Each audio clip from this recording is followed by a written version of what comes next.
Hello, welcome to another Snowbirds Tech Tips. Today I'm going to talk a little bit about different data loading options.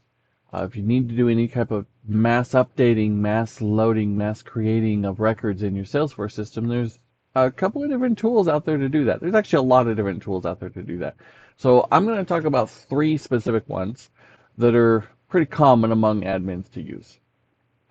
The first one is inside Salesforce itself under Setup. There's an import wizard. This allows you to import data into Salesforce directly inside of here. And there's cool functions with this. I don't use this a whole lot, but I know quite a few admins that do. So you can see you've got a list of standard objects here. You've only got 4 of the standard objects available here. That's one thing, is this data import tool is limited in what objects you can access, but it works good for the ones that it does.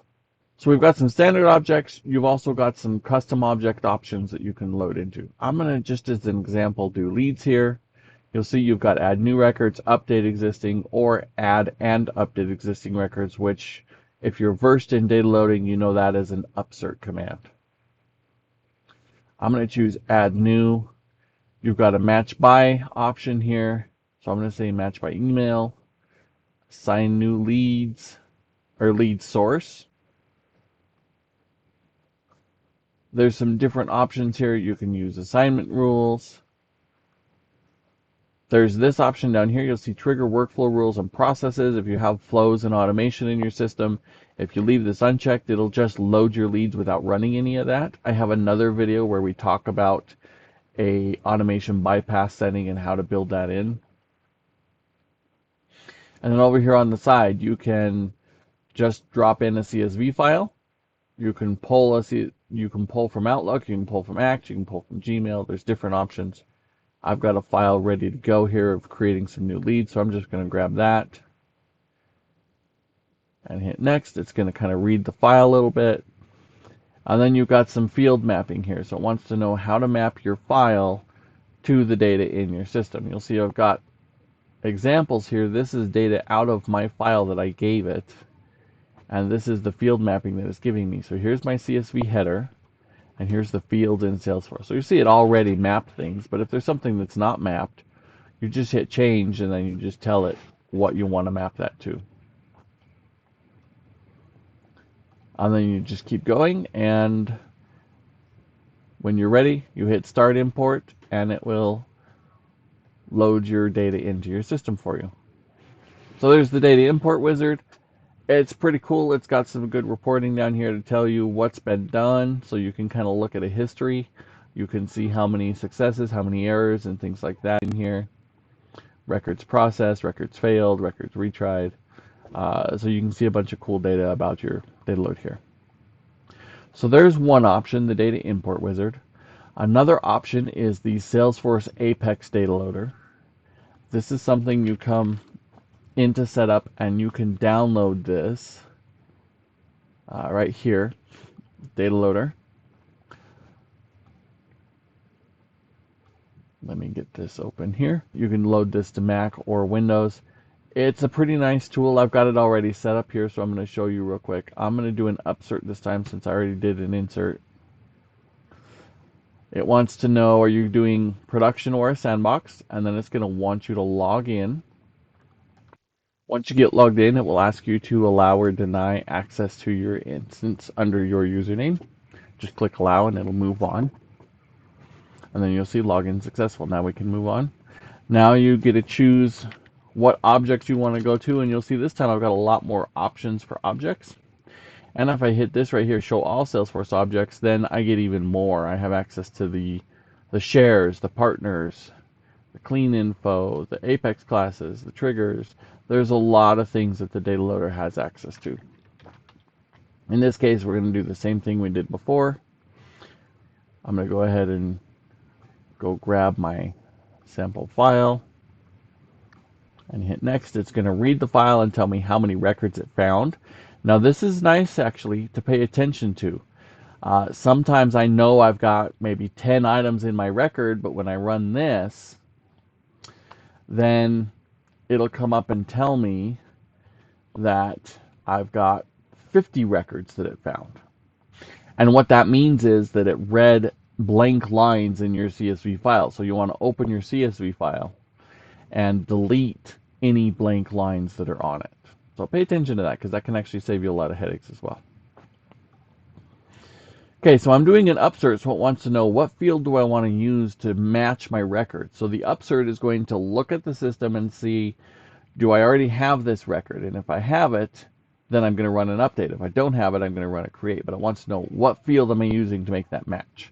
On leads, we have the option of the email or the ID field or any other fields that you've marked as an external ID. I'm going to do this by my emails.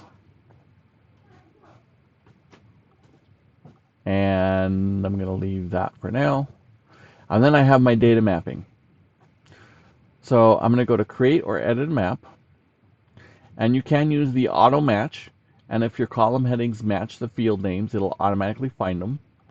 Say you have one that doesn't, then all you have to do is scroll through your list up here and find it and just drag it down. And then you can save your mapping. And then you'll have that you can use later.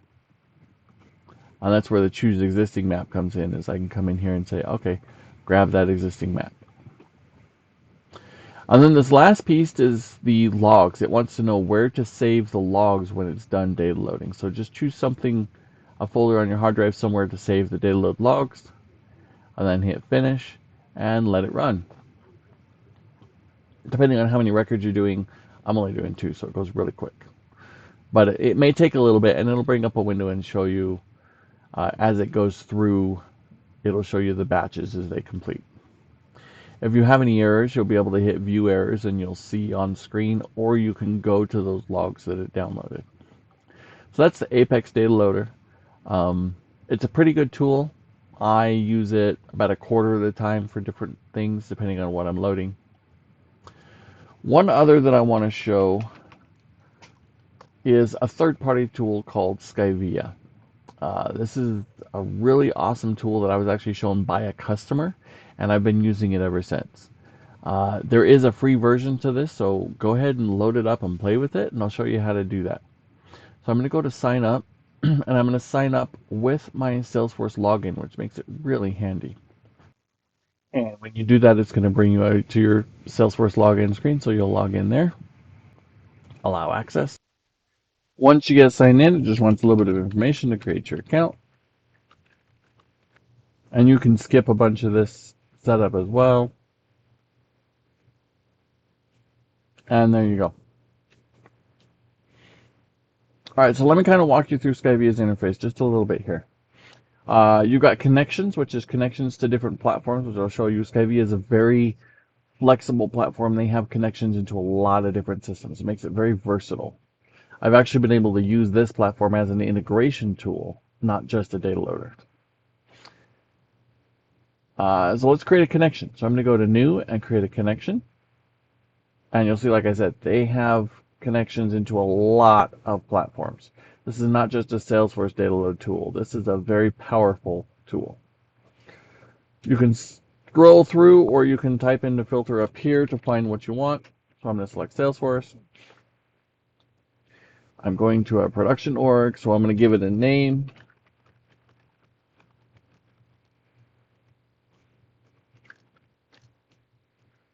And then I'm going to do a sign in with Salesforce again, and I'm going to log in. There, I've got a successful connection. There's some cool things here. The metadata cache is, Skyvia is keeping track of the metadata from your system from the last time it cached it. So I've got infinite here by default, which means it just stores the cache until you clear it, and I'll show you how to work with that throughout your settings process. But you can also clear it at any time, or you can set a limit as to how long it keeps track of your metadata. There's some advanced settings here of you can use the bulk API or turn that off and not use the bulk API. I suggest using it. That's a much better way to do it. Timeout, include deleted records, system mods, and some things that way. You can split batches up as well. So once you've got your connection set, now it's time to do an import. So let's go do a quick import. Up here at the top, you can name your import function. They call them packages. And you'll see the source title. I've got CSV, upload manually, CSV from storage device, which I can create a connection into a Google Drive, a Dropbox, or something like that, or from a data source, so from another connection. So I can create connections into 2 different Salesforce orgs or another system even. And I can use this instead of having to download the data, massage it in CSV, and upload it. I can connect the 2 systems together directly inside of here. In this case, I'm just going to use this CSV. I'm going to select my connection as my target, and then I'm going to come over here to tasks. So now I go here to my source CSV, and I can hit browse, or I can drag and drop my CSV file in. You'll see there's a lot of options here of setting up how your file is encoded and how to work with it. We're just going to leave it at the defaults right now and run it. I want to go into the lead record, or lead object, and I'm going to do another upsert. And you'll see when I do upsert, I can use primary key, or I can specify an external key if I have one. I always just use primary, and I use other options for that. I'm doing an upsert, so it wants to know how I'm going to match, like we talked earlier, match 2 existing records. I'm going to do this a little bit differently. I'm going to do a target lookup to the lead object. I want to return the lead ID by matching the email on the lead to the email in my CSV file. And then I'm going to come to options right here, and I'm going to set null when no match is found. This is a little quirk with Skyvia. If you don't set this box, it will not create new records if it doesn't find any. And then everything else is just mapping your fields. Now it's showing me all of the fields here. You see it did automatically map some of them. I can come up here to filters, and I can uncheck the unmapped box so I can see only the mapped fields. Once everything's mapped, I just hit save. And there you go. You can add additional tasks. You can do multiple things in one load. It's really nice. And I'm going to create that. And now it's ready to go. Now I have a model, a monitor, and a log. And these are just different things to look at. So model is your actual tasks and everything. Monitor is where you run it and see the history of your runs. And then logs gives you some additional information. So once this is all set up, you can just come here and hit run and let it go. Now this runs in their server, so the queue means you're in their server waiting in line. Once you get out of line, it'll actually run it. It tells you the successes and the errors, and then it goes to the history when it's done and tells you what you've got done. You can download success files, you can download error files, and look at everything that you've got. The thing I love about Skyvia is the multiple connections, but also the history. Once I have this built, it's built and done. So if I get a new lead list, all I have to do is come in here and hit browse, select the new file, hit save it, and run it. I don't have to go through the lead mapping every single time for a new lead list because it's already built out. All I have to do is upload a new file. And you're ready to go. So there's a little bit on some different data loading options. There's lots more out there. There's dataloader.io, which is another really good tool. There's Jitterbit. There's a lot of different data loading options out there in the world. So find ones that work good for you. Find the use cases. Work with them from there. As always, provide your feedback in the comments. Let me know what you like. Let me know what you don't like. I'm good either way. That's how we learn and grow. Thank you for watching.